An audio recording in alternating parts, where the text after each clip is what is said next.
Alright, okay, so I know I said that I would wait until the end of the year to do another video, but I kinda read, listen to No Fear. Quality book, by the way. Very good. Very nice. And yeah, I got a hankering to do a video, so here we are. Salutations Rangers, General Bradley 101, back at you again with some more lore. And today's video, boys and gals, we are talking about one of the greatest battles of the Heresy, one of the most iconic. That being, the Battle of Calth. Ah yes, the iconic battle of the Ultramarines and the Wordbearers, where the Ultramarines on the cusp of annihilation managed to cling a victory, yet most costly. Or is that the case? You see, most people will describe Calth as a very Pyrrhic Ultramarine victory, but I have a different take on this, and we're gonna find that out in this video. So, make sure to strap on in, buckle up, grab yourself a snack, and let's find out why you do not fuck with the blueberries. So before we get into the video proper, we need to cross our T's and dot our I's, make sure that we cover some house rules and set up a good solid foundation. And let's give a quick little TLDR of what exactly happened during the Battle of Calth. The Battle of Calth was one of the opening moves of the Heresy, and like all opening moves of the Heresy, it involves the traitors asking the loyalists to pick up the soap, promising that nothing freaky would happen. But little alone did the loyalists know that soap was laced with chlorophyll, and the traitors had just taken a whole box of Viagra. Needless to say, not a very good time. For the loyalists though, traitors had fun. The recently ordained War Master had ordered the 13th Legion Ultramarines and 17th Legion Wordbearers to converge on the planet of Calth and prepare for an expedition to destroy a burgeoning Orc Empire. Said Orc Empire was supposed to be just as large or nearly going to be as large as the one on Ulanor, i.e. you needed a whole bunch of boys. Thus the entirety of the legions was set to muster, approximately nearly 400,000 to 500,000 Space Marines, as well as several million Imperial armies, several hundred thousand solo auxilia, and hundreds of thousands of tech priests and skitari. Not to mention a few Titan legions and night houses as well. It was a pretty big affair. However, all this would quickly go to shit, as the Wordbearers hijacked a boat by the name of the Campanile and sent it careening into the repair yards of Calth. Calth was known as the Jewel of the Viridian System, and was said to become one of the master worlds of Ultramar, one of its many capitals. Thus it had a burgeoning shipbuilding industry, with many orbital shipyards, and it hosted a fair chunk of the Ultramarines' fleet.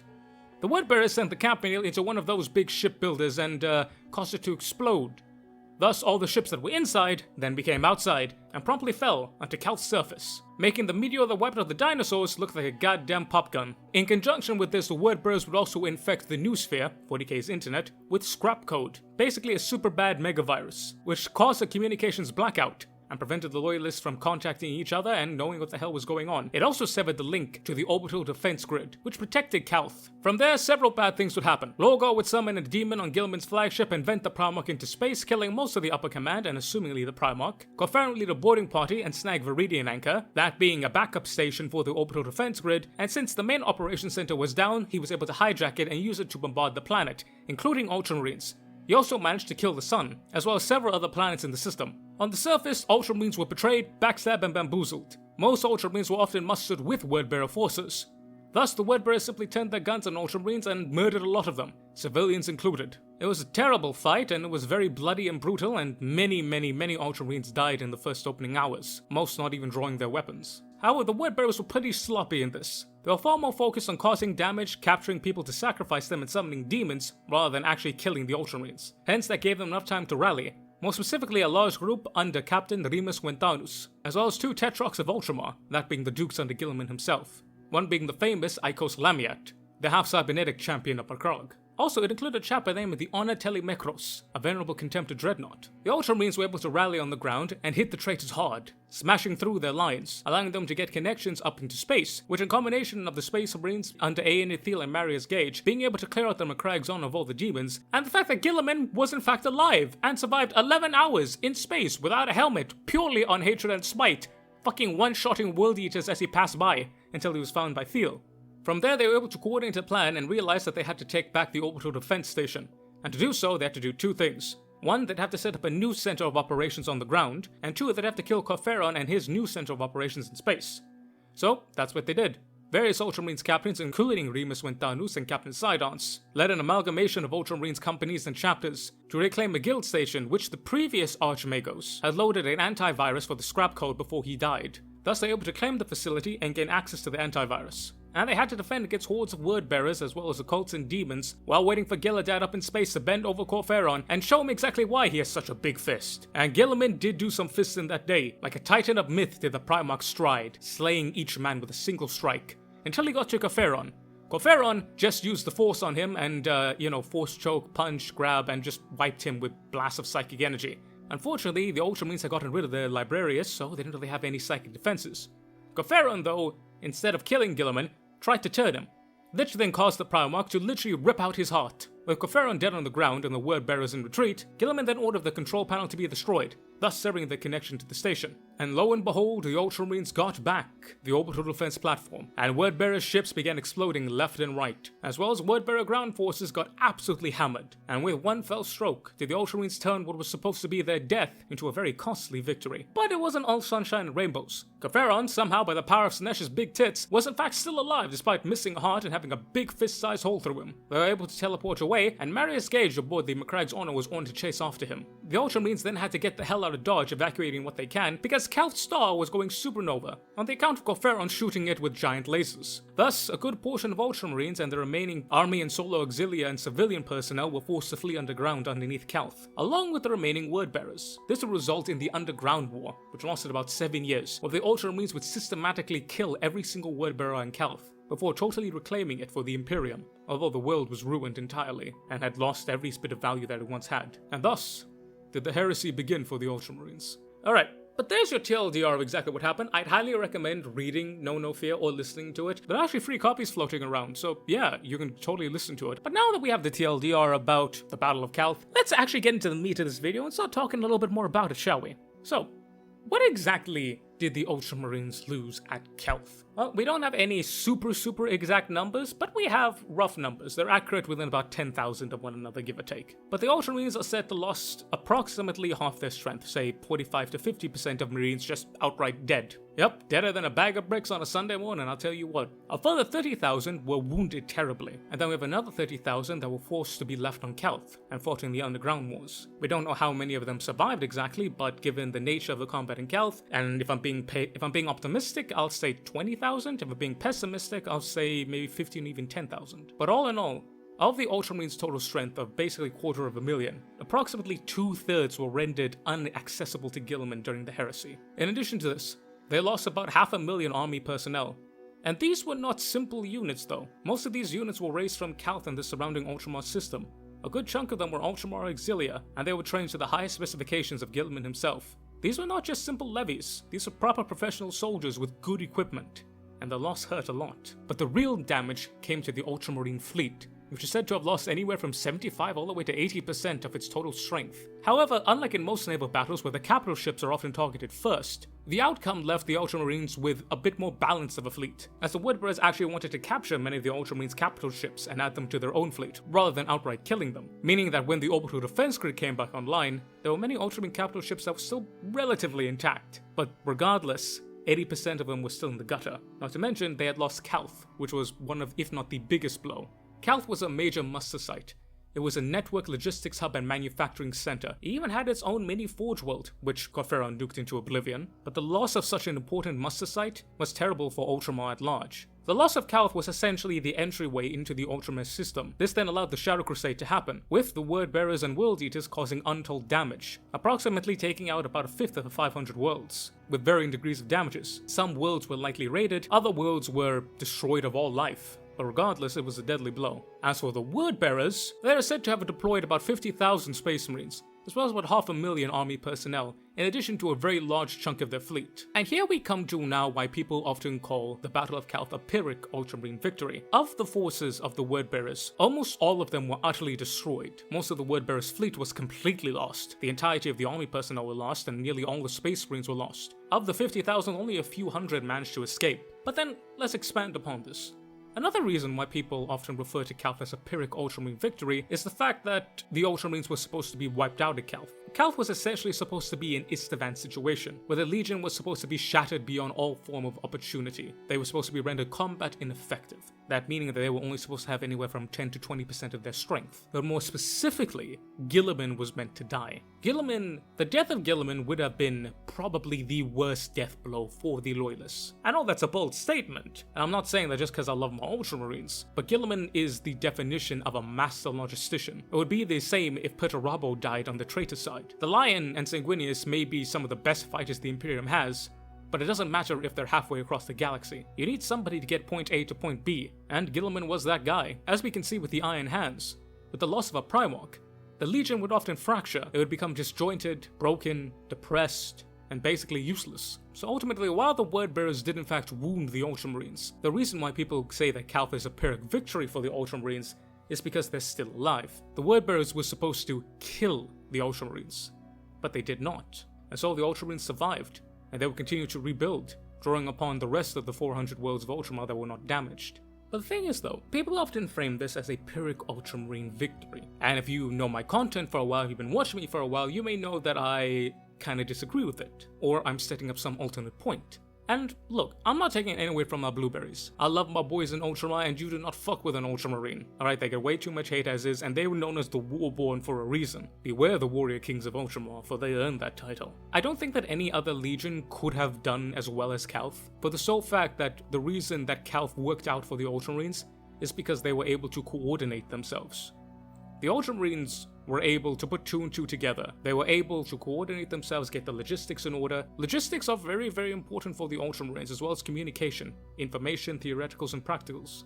Maybe the 4th Legion could have, but I don't know if Perturabo would have trusted his men enough to give them that sense of individuality and authority. But regardless, it truly showed the strength of the Ultramarines' character. But I don't often see Calth as a great Ultramarine victory. Rather, as you guessed by the title of this video, I see it as the greatest failure of the Wordbearers. Now I know that may sound a bit harsh, given all that they accomplished, but when you consider all that they had at their disposal, they really did fuck it up a fair bit. This was supposed to be the Istvan. The Ultramarines had no idea that the Wordbearers had flipped. Moreover, they were giving the Wordbearers the benefit of the doubt. You see, about 40 years prior to this incident, there was something called the Raising of Monarchia. Lorgar had worshipped the Emperor as a god, and Big E did not like this. So what did he do? He ordered Guilliman, together with the Custodes and himself, to burn Monarchia, that being Lorgar's Jerusalem, his holy city, to the ground, and he psychically commanded the entire Legion and the Primarch to kneel before the Ultramarines, and touted the Ultramarines as the best Legion, a legion that the Wordbearers should be. Guilliman and the Ultramarines did not want to do this. They asked not to do this, but Big E said, fuck you, fuck your feelings, you're gonna do it. And the Ultramarines, being sworn to duty, did it. So needless to say, the Wordbearers were not pleased with the Ultramarines. Thus, the muster at Calth was seen as not only a chance to destroy an Orc war, but also a chance for the legions to rebuild.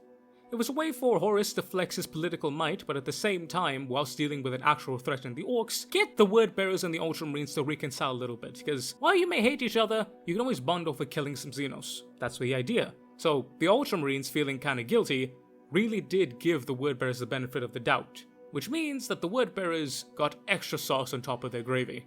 Thus, to say the surprise was total was an understatement. Unlike Istvan, where the Iron Hands, Raven Guard, and Salamanders were on a war footing, the Ultramarines were completely caught flat-footed. They had no defensive positions, they weren't expecting anything, they were just bing chilling, my guy. So when this hit, it really hit. I mean, some estimates say that approximately 60,000 of the Ultramarines dead happened in the first hour of the whole thing. Combine that with the fact that Guilliman was AFK for 11 hours, you look at everything that the World Eaters had at their disposal, including demons. They really should have killed the Ultramarines. But that didn't happen. Why? Because the World Eaters fumbled the bag. Throughout the entirety of the Battle of Calth, the World Eaters were extremely specific about capturing people alive, and using them as sacrifices to feed their warp entities, and more specifically the Ruin Storm. But moreover than that, they would often go above and beyond to destroy Ultramar. They would often ignore tactically sound items and threats, specifically to go after and desecrate Ultramarines' relics, civilians, and important structures. They hated the Ultramarines. They vehemently despised them. So, they often ignored everything else other than to make them hurt. This was vengeance for Monarchia. Where they had raised a city, the Wordbearers would raise a whole world. And whilst the entirety of the Wordbearers' Legion had no love for the Ultramarines, these chaps in specific really did seem to have a strong hatred of the Ultramarines. And ultimately, that hatred and lack of control got in their way. They didn't kill the Ultramarines when they had the chance. This is perfectly summed up in the example with Corferon and Guilliman. Corferon had the chance to kill Guilliman, but he didn't. He wanted to turn him, like Erebus had turned Horus. But what Corferon didn't understand is that the whole situation with Horus and Erebus was completely different, and he also underestimated Bobby G a pretty fair bit. Corferon had the chance to kill Guilliman, but he wanted to hurt him. He wanted to turn the great son of Ultramar against the Emperor. He wanted the new empire, the shining worlds of the 500, to become a despotic place of death and chaos, a servant to the War Master, a true, fitting end to the Lord of Macragge. And in doing so, he got his heart ripped out, because you don't fuck with the blueberries. The Titan Legios, the Dark Mechanicum, and the Wordbearers on the planet, in space, they had so many chances to straight up just kill the Ultramarines, but they did anything else but. And like I said, with the Ultramarines Legion being what they are, organization is their strong point. Thus, they were able to coordinate. Thus, they survived a death stroke. This was supposed to be the end of the Ultramarines. But instead of killing them, the Ultramarines changed it so that it just grievously wounded them. They were still hurting from it, but again, there's a big difference between killing someone and leaving someone terribly wounded. But that begs the question though, why did that happen? How did the Wordbearers fumble a bag so bad? Well, there's two answers. One, and the quite obvious one, is that the Wordbearers are kinda cooked, Chief. The Wordbearers are a powerful legion, but they've never been a sensible legion. They've always worked on faith and zeal and craziness. So, in an operation like this, when you need tactical severity and a strategic acumen that really hits the nail on the head, the Wordbearers, not really your cup of tea. Again, ironically, the Iron Warriors would have been better for this. I know I've mentioned the Iron Warriors a lot, but I mean, they are like the traitor Ultramarines, and like vice versa, they're pretty close. Also, something something Roman versus Greek something something. But the Wordbearers are not the Iron Warriors. They work on faith and passion, not understanding and pragmatism. But that's an easy answer. And there is actually another answer. One that is a little more insidious, understandable, but also kinda dumb. As we continue reading on in the Shadow Crusade saga, Argyltal and Khan end up having conversation with each other, and during that conversation they talk about Istvan, talking about how his legion was culled at Istvan III, and that he's quite surprised that the Wordbearers didn't do the same. But Argyltal responds, whereas your legion was culled at Istvan, brother, mine was culled at Calth. And this is further reinforced by Lorgar. And thus, we come to the ultimate conclusion. The reason why the Wordbearers on Calth acted so brutally towards the Ultramarines, why they had so much hatred, was because they were just that. Lorgar picked the 50,000 of his 200,000 boys who had the most hatred, the most vitriol, the most pain against the Ultramarines, but were the most unstable, the most crazy, those whom he liked the least. That's why Corferon was in charge of it, not Lorgar himself. The point of Calth was for the entirety of the Ultramarines to die, but also the Wordbearers. Lorgar willingly sacrificed a quarter of his legion, knowing that they would probably die because he kinda wanted them to, but doing so by killing the Ultramarines. And it makes sense when you think about it. Lorgar wanted to cull his legion. He saw that it was growing beyond what it was supposed to be. It was becoming more and more despotic, ill-disciplined, and just crazy. Thus, he took the worst of the worst, those who were most affected by Monarchia and a hatred of the Ultramarines and those who he just hated, and decided to use them for their last hurrah, their final charge at glory.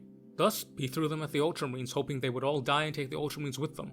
But the Ultramarines survived, and all the Wordbearers died, except for Corferon, ironically. But that's the thing, though. It's understandable, and it makes sense, but I also said it's rather infuriating and kind of stupid. Like, I get the idea of Lorgar wanting to cull his legion. It makes sense, and this is the perfect way to do it, but surely he would have known that he was never going to kill the Ultramarines. Some make the argument that, their intention was never to kill the Ultramarines, it was simply just to wound them. But if that was the case, then why do that at all? The Ultramarines are the easiest legion to rebuild.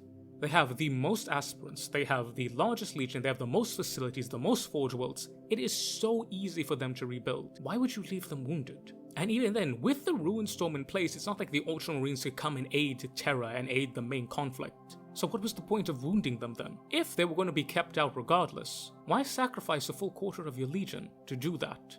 Look, at the end of the day, losing 2/3 of your legion is still going to fuck anybody up, don't get me wrong, I'm not taking anything away from that. I'm just saying, I personally don't think that Lorgar just wanted to wound them. I feel like he wanted to kill them. More specifically, he wanted to kill Guilliman. Hence why he spawned that warp demon on Guilliman's bridge. Hence why the warp demon didn't try and kill Guilliman, but send him into space.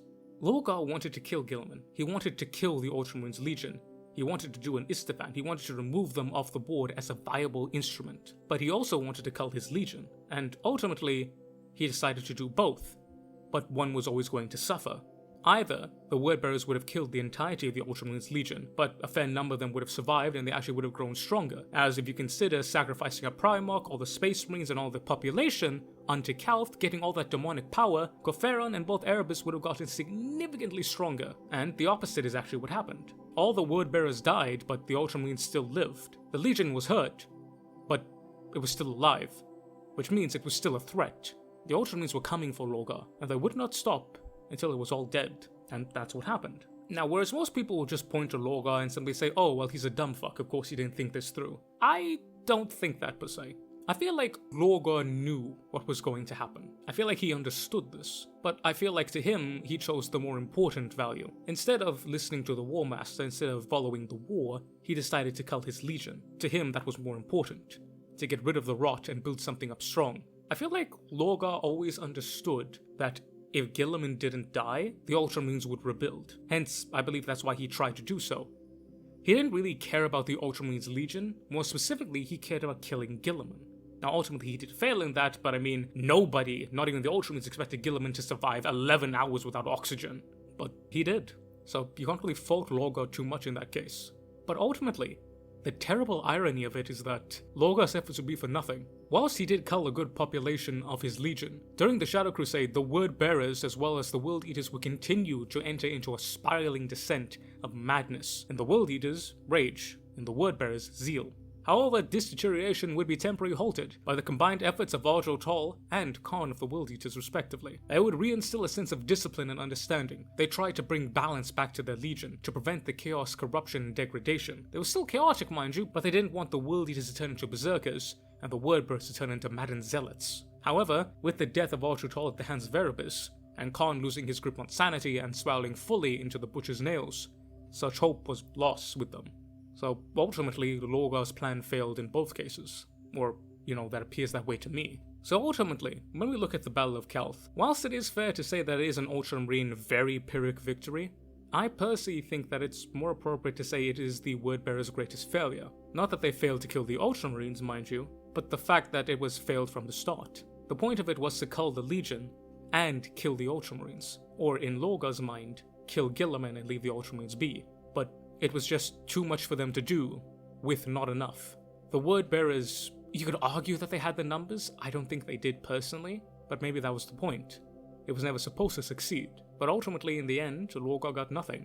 His legion still went crazy, and the Ultramarines still carried on, and they would continue marching over the worlds during the Scouring, with the ruined banner of the Ultramarines being placed upon the world of Colchis itself, by none other than Remus Wintanus, the savior of Calth. Ultimately, when talking about it being a failure for the Wordbearers, it's a failure not in the tactical sense, not even in the strategic sense, but to me it's a failure in the philosophy of the Wordbearers. They didn't do enough, they half-committed, and since they half-committed, they got nothing in return. The Wordbearers' greatest flaw has always been their greatest strength, that being their faith. They place so much emphasis on it that they often forget everything else. They're a powerful legion, but they're not really a cohesive legion. A Wordbearer will do anything for faith, even ignoring tactical and strategic information. And we see here that Lorgar's greatest sin was once again being driven by his emotions and his passions. He put in so much effort into Calth that the actual loss of all the forces there genuinely hurt them. I know that he wanted to lose them, but still, losing a big chunk of the fleet as well as over 500,000 troops in conjunction to the Astartes? That's gonna hurt any legion. Combine the fact that also the Ultramarines still lived, Guilliman was still alive and able to reconstitute the legion, not fully by any stretch of the imagination, but still, Ultramar was a thing, and it was strong enough to form a second empire in Imperium Secundus. Lorgar Aurelian is a slave to his passions, and because he is a slave to his passions, his understanding often falls to the wayside. He means to do well, but he never thinks any of it clearly. He never takes the time to think any of it through, and his sons have inherited the same flaws of their father. Thus, in a situation like Calth, where logic and tactics were needed, faith and passion could not stand up. And in the end, that is why the Battle of Calth was truly the greatest failure of the Wordbearers. But still a badass victory for the Ultramarines because fuck you, do not fuck with the blueberries. But, yeah, ladies and gentlemen, thank you all so very much for watching. I hope you guys liked the video. I know I wasn't supposed to do one of these, but like I said, I read No Fear. So good. Very good book. Read it. I loved it. My only complaint is that they don't curse. For some reason, 40k books don't, like, swear. They don't say fuck or shit in anything at point. But they do say fug, which I don't know why.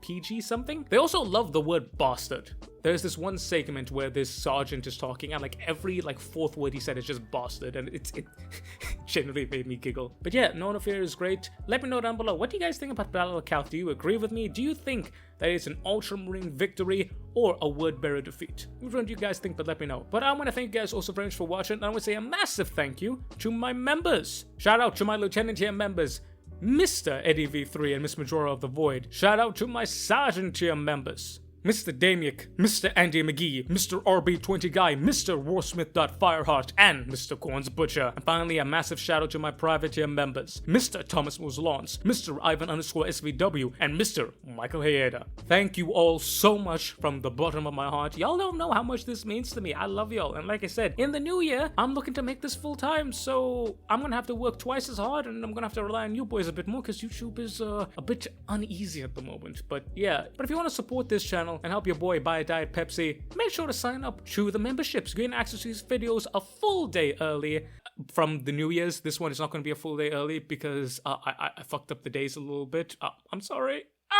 But seriously, you guys will, I promise, from January, it will be a full day early. This video is not supposed to be happening. I'm sorry, y'all. Genuinely, I am. But despite me and my failing promises, you get access to a whole bunch of other stuff, including exclusive roles on the Discord, exclusive stuff on the Discord, as well as being involved in behind-the-scenes stuff. You get a hand in the votes, making and crafting these videos, and my big love, and you guys just get a bit more in-depth to all this. But remember, only do this if you got to. It don't matter whether you pay me or not, I will love you regardless. Yes, I will. Mwah. But ladies and gentlemen, I have been the General Bradley 101. You've been beautiful, awesome, and amazing people. Make sure to stay loyal out there, boys and girls. And have a very, very happy new year. And I will catch y'all next time. This time in the new year. I promise. Dismiss Rangers.